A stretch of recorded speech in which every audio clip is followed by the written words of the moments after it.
What's going on, you guys? Slim back here with another video for you guys today, and today I've got the top 5 competitive budget decks for you guys for this January 2021 format. If you guys are new here, consider subscribing, hit that notification bell. You guys will be notified whenever I upload. You'll also be notified when I stream over on Twitch. The links are in the description, or you're down in the description. Consider joining my Discord. We have a really wholesome, awesome community over there that's getting bigger and bigger each day, so really appreciate it if you guys want to check that out. If you guys do want to build these decks that I talk about, and as I always do, I highly suggest you do, because they are budget friendly for the most part. We'll talk about certain cards, but use that TCG player link in the description below. A portion of what you spend goes back to the channel. It helps me out. I really do appreciate it. And last but not least, if you want to further support me in the channel, consider becoming a channel member or joining my Patreon. With all that out of the way, you guys, you already know I was coming back with the top 5 budget decks, but they're like competitive decks. They're decks that if you pick these up, they're budget friendly and you will actually do well. This list, I think, is pretty simple. I think a lot of people have talked about these decks, but I think the one thing they don't talk about too is just how much they cost, and that's something we're also going to talk about. Now, normally I go by TCG Player. You guys already know I tell you guys to use that link. However, I'm not going to deny that you can get cards other ways.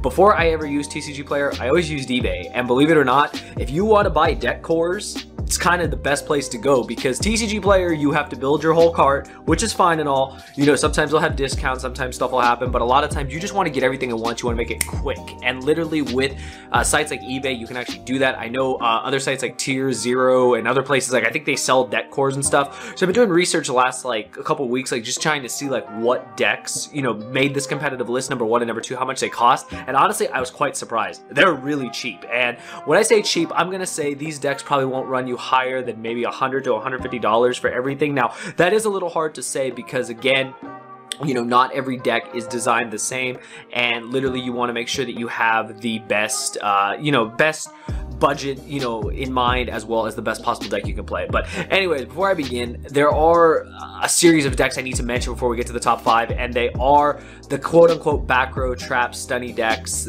whatever you want to call them, that are Guru, Altergeist, Sky Strikers. So all these decks are cheap. Literally, you can get the cores really cheap. There's nothing expensive really in any of them.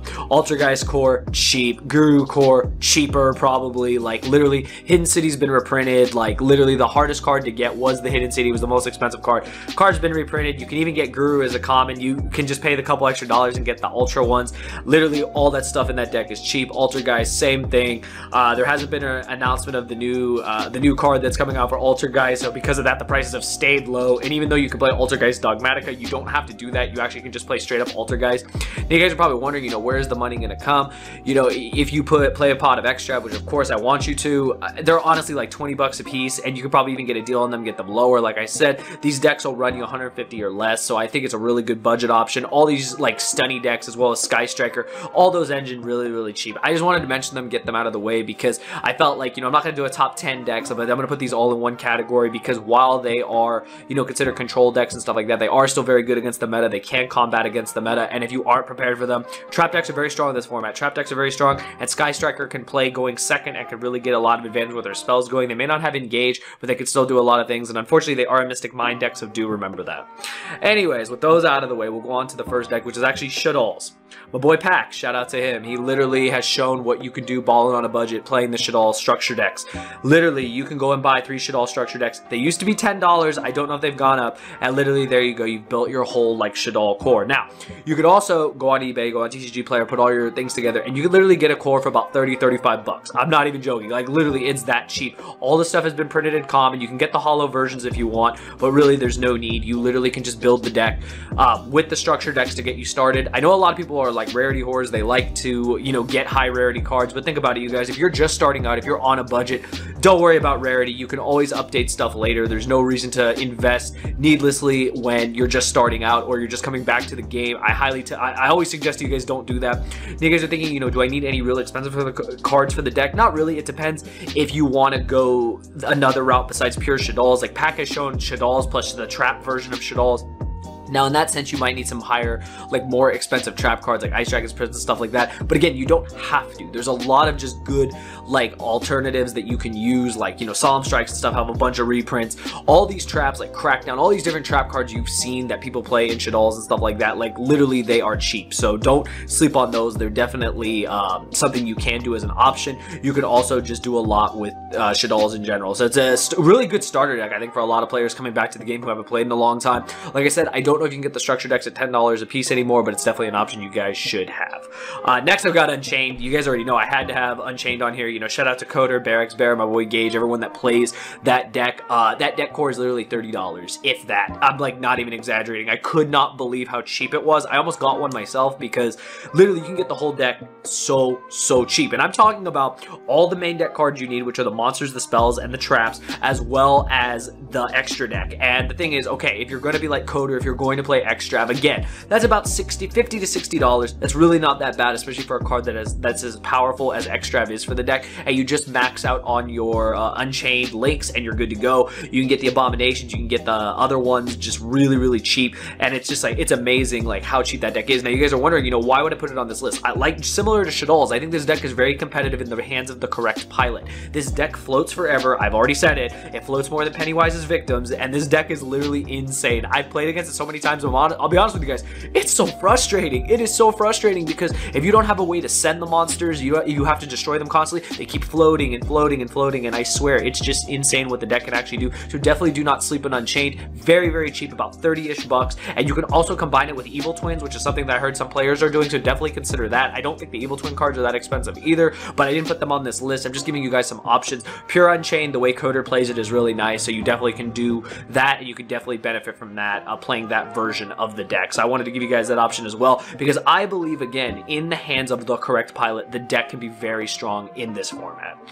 Next, I've got, of course, Prank Kids. So shout out to Hanko Chow. He literally just came off of a win at the Invitationals, the things they were holding last week. He went undefeated. He went 8-0 with the deck. Now, Prank Kids, honestly, the most expensive card was literally Place, and the card is about maybe 16 to 18 bucks is what I've seen. So again, kind of similar to Extract, maybe a little less. You might even be able to find a better deal on them.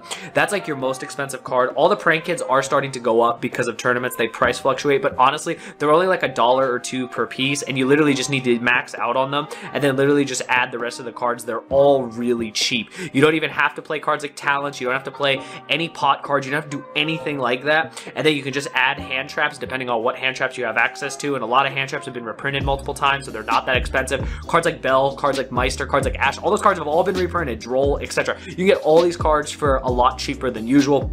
A literal Prank Kids core I've seen can go from anywhere, and this is for everything, including the extra deck, 60 to 100. Now, I know that sounds a little higher than the other decks, but it is because the links have started to go up. Place, of course, you know, then all the little guys are starting to fluctuate in price, but other than that, a very solid deck, very good deck, very high ceiling. If you can learn the deck, it's very rewarding. And like I said, Hanko had a bunch of success with it. Read his article about the deck. You'll learn a lot. I definitely learned a lot about the deck, and it's a deck that I have myself, and I highly suggest you guys do pick it up if you do want to play a deck like Prank Kids. The deck is very strong, very combo oriented. It can play quite well against the meta, so definitely consider that deck when you're picking up some of these budget decks. And for 60 to 100 bucks to be able to build a really competitive deck, that's not bad in my opinion. And these last two really are just that good. They are the best when it comes to a budget competitive deck. They literally define budget competitive deck. And I hate to say it, but have you read Misk? Yeah, of course I got dinosaurs on here. Shout out to my roommate Gio, because I have to play against dinos every time we play, and yeah, literally. Yeah, what can I say? Dinos are cheap, man. Like literally, you can get the core online for 35 to 40 bucks. Now, I know what you guys are saying. I'm not including the Armorador Archosaur. That is the expensive card here in the deck. I know that in Extra. This deck will be a lot higher on the price tag compared to the other decks. However, the deck is very rewarding. The deck is very powerful. And the deck is very straightforward. You have 3 miscellaneous Ceratosaurs. You have Ultimate Conductor. You have Oviraptor. You have 3 Fossil Dig to search everything. It's not once per turn for some ridiculous reason. The deck is extremely strong. You can even go the route to play the True Kings. I personally don't like that route, but you can do that if you also want to play VFD in the deck. The deck is very strong, and I think the deck is here to stay for quite some time. Even if they put Misk back to 1, or if they even touch it at all, I think dinosaurs are still going to be highly represented in the meta. They're very strong. Ultimate Conductor Go Burr wipes the whole board and wins games because of it. Miscellaneous Source just protects everything. So honestly, what do I need to do to convince you to pick this deck up? Well, it's not my cup of tea. Why not? It's just that good. And last but not least, you guys, for the last deck, the last competitive budget deck, and this deck clocked in at around 35 at the bare minimum, all the way up to about 100-ish, depending on where you get the cards and stuff like that. And believe it or not, it's freaking Virtual World. That deck is nothing but commons. It's literally commons and supers, and it's gross with one ultra. I kid you not. That's literally what it is. Lulu is literally the most expensive card. That's about it. I know that card's about 15 bucks, so give or take about 45 to 50 a set. Everything else they should just hand you. I kid you not. Go to your shop and be like, yo, I'll buy a set of Lulus. Can you hand me the other 22 cards? Or I think it's 21 cards. Yeah, it's 21. It's a 24 card core, in case you guys don't know. And literally be like, can you just give me this whole core? Because that's how cheap it is. It is not worth anything, honestly. None of these cards are worth anything. Now, when it comes to the extra deck, I guess that's the only place where it differs. You may need a Zeus. Some players do need a Zeus. That is the thing. Now, Zeus, probably the most expensive card you'll have to pay for out of the main deck. The extra deck is literally just like, it's nothing outside of Zeus. Everything is cheap. Like, even their main boss monster, that's a freaking Macrocosmos that recurs itself, is cheap. And all the other cards have been reprinted. Cloud Castle's a common. All these cards are cheap. Very easy and accessible. Play Talents if you have it. If you don't have it, don't worry about it. Just play Foolish Burial Goods. Play Desires. Desires has a common reprint. Ash, Gamma, whatever. All this stuff has been reprinted so many times. All these decks are cheap, and all these decks that I've listed are competitive. And that's it, you guys. Those are the top 5 decks with a couple thrown in between. I'll also throw Pure Mech in there because you already know best rogue deck, best rogue deck 2021, semi-budget. But anyways, you guys already know those are what in my opinion are the top 5 best budget competitive decks for this format. Hopefully you guys enjoyed the video. If you did, you already know what to do. Give it one of these. Let me know in the comments below any decks I forgot, because I always forget stuff on purpose, because if I'm going to make a top 5, there's probably always at least double that amount of decks. But let me know what budget deck you guys are playing. Let me know any prices that you found that are better than what I quoted. Remember, these are quoted off of TCG Player cards, off of eBay, off of stuff like that. I just want you guys to get the best benefit. If the best benefit is using my TCG Player link, awesome. If not, awesome. As long as you guys are playing the game, I'm happy. But that's everything for today, you guys. Hopefully you guys enjoyed. I will see you guys in the next video. Thank you for watching.